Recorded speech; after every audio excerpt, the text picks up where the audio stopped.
Morning बच्चों, आज हम क्लास 4 में लेसन 11 बताने जा रहे हैं। पाठ का नाम है काल। सबसे पहले हम काल के मतलब को जानेंगे। काल का मतलब होता है समय। तो आइए बच्चों, काल की परिभाषा को जानें। जिस शब्द से किसी काम करने के समय का ज्ञान हो उसे काल कहते हैं। जैसे राम पुस्तक पढ़ रहा है, राम ने पुस्तक पढ़ी, राम पुस्तक पढ़ेगा।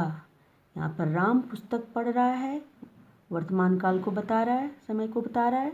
राम ने पुस्तक पढ़ी, यह भूतकाल के समय को बता रहा है। राम पुस्तक पढ़ेगा, यह भविष्य काल के समय को बता रहा है। तो आइए बच्चों, काल के भेद के बारे में जानें। काल के 3 भेद होते हैं। पहला भूतकाल, दूसरा वर्तमान काल, तीसरा भविष्यत काल। भूतकाल की परिभाषा को जानें। क्रिया के जिस रूप से बीते हुए समय का बोध हो उसे भूतकाल कहते हैं। जैसे महेश ने पत्र लिखा, विद्यार्थी पढ़ रहे थे। महेश ने पत्र लिखा, विद्यार्थी पढ़ रहे थे। इस दोनों उदाहरण में पत्र लिखने का और पढ़ने का काम बीते समय के साथ खत्म हो चुका है, इसलिए यह उदाहरण भूतकाल का है।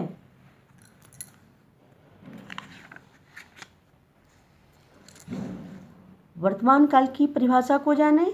क्रिया के जिस रूप से उपस्थित समय अर्थात चल रहे समय का बोध हो उसे वर्तमान काल कहते हैं।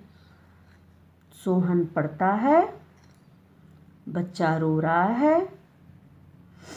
इस उदाहरण में सोहन के पढ़ने का और बच्चा के रोने का काम उपस्थित समय यानी चल रहे समय में हो रहा है, इसलिए यह उदाहरण वर्तमान काल का है।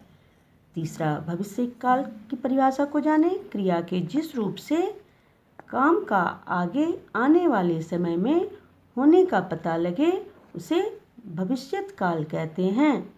जैसे सोहन दिल्ली जाएगा, लता गीत गाएगी। इस उदाहरण में दिल्ली जाने का काम और खाना खाने का काम आने वाले समय में होने का पता चलता है, इसलिए दोनों उदाहरण भविष्य काल का है। पढ़ धातु की तीनों कालों में रूप रचना को जानें। भूतकाल में उत्तम पुरुष एक वचन, मैंने पढ़ा, बहुवचन में हमने पढ़ा। यहाँ एक वचन में मैंने और बहुवचन में हमने हो जाएगा। मध्यम पुरुष में तूने पढ़ा एक वचन में, बहुवचन में तुमने पढ़ा। यहाँ एक वचन में तूने होगा और बहुवचन में तुमने हो जाएगा। अन्य पुरुष में उसने पढ़ा एक वचन में, बहुवचन में उन्होंने पढ़ा। यहाँ एक वचन में उसने है और बहुवचन में उन्होंने हो जाएगा। वर्तमान काल में उत्तम पुरुष मैं पढ़ता हूँ एक वचन में, बहुवचन में हम पढ़ते हैं। यहाँ पे एक वचन में मैं है और बहुवचन में मैं का हम हो जाएगा। मध्यम पुरुष में तू पढ़ता है एक वचन में और बहुवचन में तुम पढ़ते हो। यहाँ एक वचन में तू पढ़ता है और यहाँ बहुवचन में तू की जगह तुम पढ़ते हो जाएगा। अन्य पुरुष में एक वचन में वह पढ़ता है, बहुवचन में वे पढ़ते हैं। एक वचन में वह है और वह की जगह में बहुवचन में क्या हो जाएगा बच्चों? वे। तो आइए भविष्यकाल के उत्तम पुरुष और मध्यम पुरुष के बारे में जानें। उत्तम पुरुष में एक वचन मैं पढ़ूंगा, बहुवचन में हम पढ़ेंगे। यहाँ एक वचन में मैं है, यहाँ बहुवचन में मैं की जगह क्या हो जाएगा? हम। मध्यम पुरुष में तू पढ़ेगा, बहुवचन में तुम पढ़ोगे। एक वचन में तू पढ़ेगा और बहुवचन में क्या हो जाएगा इसकी जगह? तुम पढ़ोगे। अन्य पुरुष में वह पढ़ेगा, एक वचन में होगा और बहुवचन में वे पढ़ेंगे। इस तरह से आपने उत्तम पुरुष, मध्यम पुरुष और अन्य पुरुष को जाना। आइए बच्चों, काल को पहचानने का कुछ नियम को जाने। सरल उपाय। जिन वाक्यों के अंत में था, थे, थी शब्द आए वे वाक्य भूतकाल से संबंध रखते हैं।